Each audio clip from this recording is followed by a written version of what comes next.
Hey, hello, what's up? Assalamu alaikum. Welcome back to my page from Bristimori. I am Bristimori. আপনারা সবাই কেমন আছেন? আশা করি সকলেই অনেক ভালো আছেন। চারপাশে অনেক নয়েজ, তারপরে ভয়েস দিয়েছি। আসলে আমার কোনো ভিডিও মেক করার নেই, তার উপর কোনো ভিডিও করার ইচ্ছাও ছিল না। তাই হঠাৎ করে এই ভিডিওটা দেখে এডিটিং করাই আছে, তাই বসে বললাম এটা দেই, কারণ আজকে সারাদিনই তেমন কোনো ভিডিও পোস্ট করা হয়নি। সো আপনারা সবাই কেমন আছেন? আশা করি খুবই ভালো আছেন। আমার আজকে মনটা একদম ভালো নাই, তাই আমার পেজের প্রতি আসক্তি চলে গিয়েছে। আসলে মন ভালো না থাকলে কোনো কিছু করার ইন্টারেস্ট সবাই হারিয়ে ফেলে। তাই তো নিজের গাছগুলোকে পরিচর্যা করে রান্না শুরু করে দিলাম। রান্না করছিলাম ভুড়ি বা ভুনা, আপনারা যেটা বলেন। এটা তো আমার প্রচুর পছন্দের একটা খাবার।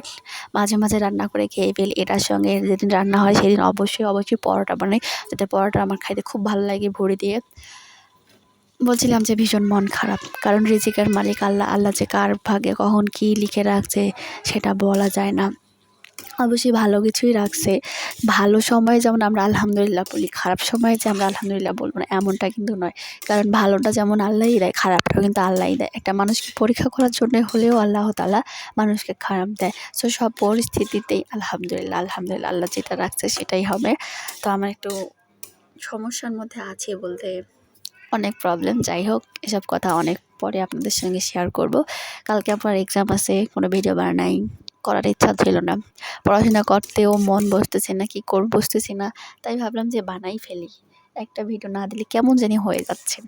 যাই হোক, সবাই ভালো থাকবেন, সুস্থ থাকবেন, আমার জন্য দোয়া করবেন। আমার রান্নাটা কেমন হলো সেটা বলবেন। আসলে রান্না কেমন হয় সেটা তার গন্ধ, স্বাদ, রং দেখলেই বোঝা যায়। এই যে আমার রান্নাটা যে কীরকম হলো, এই যে আমি রান্না করার পর এখন বানিয়ে দিচ্ছি রুটি। আজকে পরোটা বানাইনি, রুটি বানিয়ে দেবো। রুটির সঙ্গে কি বলে ভুঁড়ির তরকারিটা খাবো।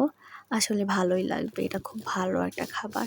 আর এখন আমার প্রচুর পরিমাণে মাথা ব্যথা করতেছে, তারপরেও বকবক করছি। কিন্তু আমি অল টাইম দেখি আমার কেন জানি ভয়েস ওভার দিলে একদমই ভালো শোনা যায় না। ভয়েসটা খুব ডাবল মনে হয়, নিজের কাছেই ভালো লাগে না। ভাবি মাঝে মাঝে আমার ভয়েস আমাকেই ভালো লাগে না, অডিয়েন্সের কীভাবে ভালো লাগবে, তাই না? যাই হোক, আমার ভয়েসটা আজকের জন্য ইগনোর করে দেন। নেক্সট টাইম থেকে আমি অবশ্যই চেষ্টা করব যাতে আপনাদের সামনে ভালোভাবে ভয়েসটাকে প্রেজেন্ট করার জন্য। ধন্যবাদ সবাইকে। আসসালামু আলাইকুম। সবাই আমার পাশে থাকবেন, বেশি করে সাপোর্ট করুন। আপনাদের সাপোর্ট আমার এই মুহূর্তে খুব বেশি প্রয়োজন। আসসালামু আলাইকুম।